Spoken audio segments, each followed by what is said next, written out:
Hello guys, hello mga classmate, hello mga ka-anxiety. Magandang araw ng Sabado, no? So, ang oras ay 12:21 PM. So, tirik na tirik yung araw, no? Actually, ginawa ko tong video na ito kasi may nag-request, no? Kamusta na daw? May nangumusta, kamusta na daw? At gawa naman daw ako ng vlog. Lalo ngayon daw na mainit ang panahon, no? Karamihan sa ating mga may anxiety disorder, no? Takot na takot kapag sobrang init, no? Kaya ako naman ginawa itong video na ito. Bago ang lahat, ako nga pala si Kuya Arnold, no? Dati ako nagka-anxiety disorder. Kaya alam ko ang hirap ng pagkakaroon ng anxiety disorder.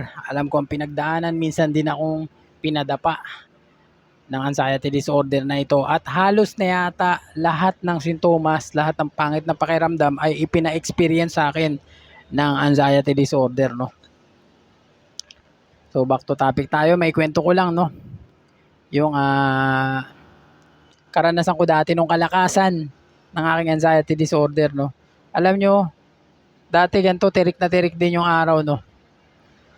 Gustong-gusto ko talaga ma-overcome yung anxiety disorder ko dati pa, no. Kaya ang ginagawa ko noon kahit sobrang tirik ng araw, no.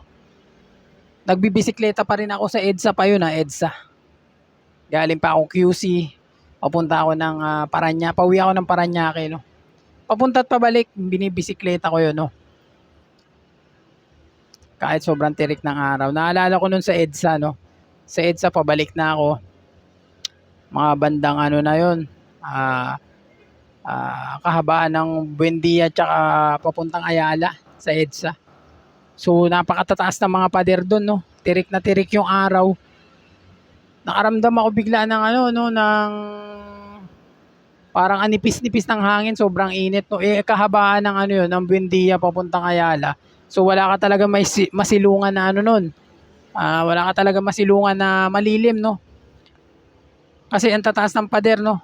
Makahinto ka man nun sa gilid, no, para magpahinga. Eh hindi ka pa rin komportable gawa ng tirik na tirik yung araw, halos walang lilim talaga. Yung mga waiting shade napakalalayo pa, no. So ang ginawa ko noon, nakaramdam ako ng nervyos, pedal pa rin, no. Kahit nangangatog na yung paa ko, kahit kasi may experience mo yung mga panghihina na yun, eh. Nakabahan ka, medyo maninigip yung paghinga mo, feeling mo, ganun. As para kang sinasakal, mahihilo ka. Naramdaman ko yan, no? Sa kalagitnaan ng init ng araw, no? So, nakapahinga ako noon sa bandang Ayala, malapit sa SM. Malapit sa SM. Nakapahinga ako doon, nakakita ako doon ng ng lilim na konti. So, pahinga ako, sabi ko. Parang ano ako noon, lobat na lobat, no? Ganun kasi tayo mga may anxiety disorder. Minsan makakaramdam tayo ng mga panghihinang ganun, mga discomfort na ganun, parang kang lobat na lobat, no? Bigla kang mahihilo. Sabay-sabay yan, eh. Mahihilo ka. Kung nagpapalpitate ka pa, magpapalpitate ka pa niyan. Kasi sobrang nervyos mo nga. Mahihilo, mangangatog, manghihina. Mangangapal yung batok, no? May experience ko yan, no? Lalo na, kung bago pa lang yung anxiety disorder mo, madalas mo ma-experience yan, no? Tapos nagpapadala ka pa sa mga pangit mong pakiramdam, nagpapadala ka pa, napapaniwala mo pa yung sarili mo na totoo mong na nagpapaniwala ka sa sarili mo na mahina ka, no? Kaya yun at yun mismo yung nararamdaman mo. Pero yung sa kabila pala ng mga pangit na pakiramdam na yun na ipinapa-experience sa'yo, sa kabila pala ng mga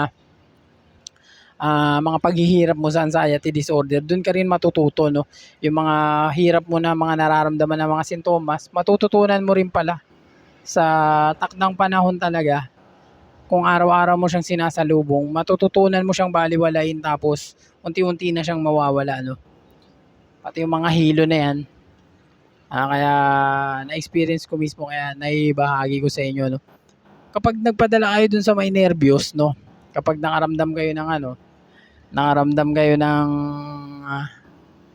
may special guest tayo, no? Kaso hindi sila nakaka-relate gawa ng Tayo lang yung nakakaalam sa ano natin. Pinagtatawanan lang nila tayo pero hindi nila alam yung experience natin.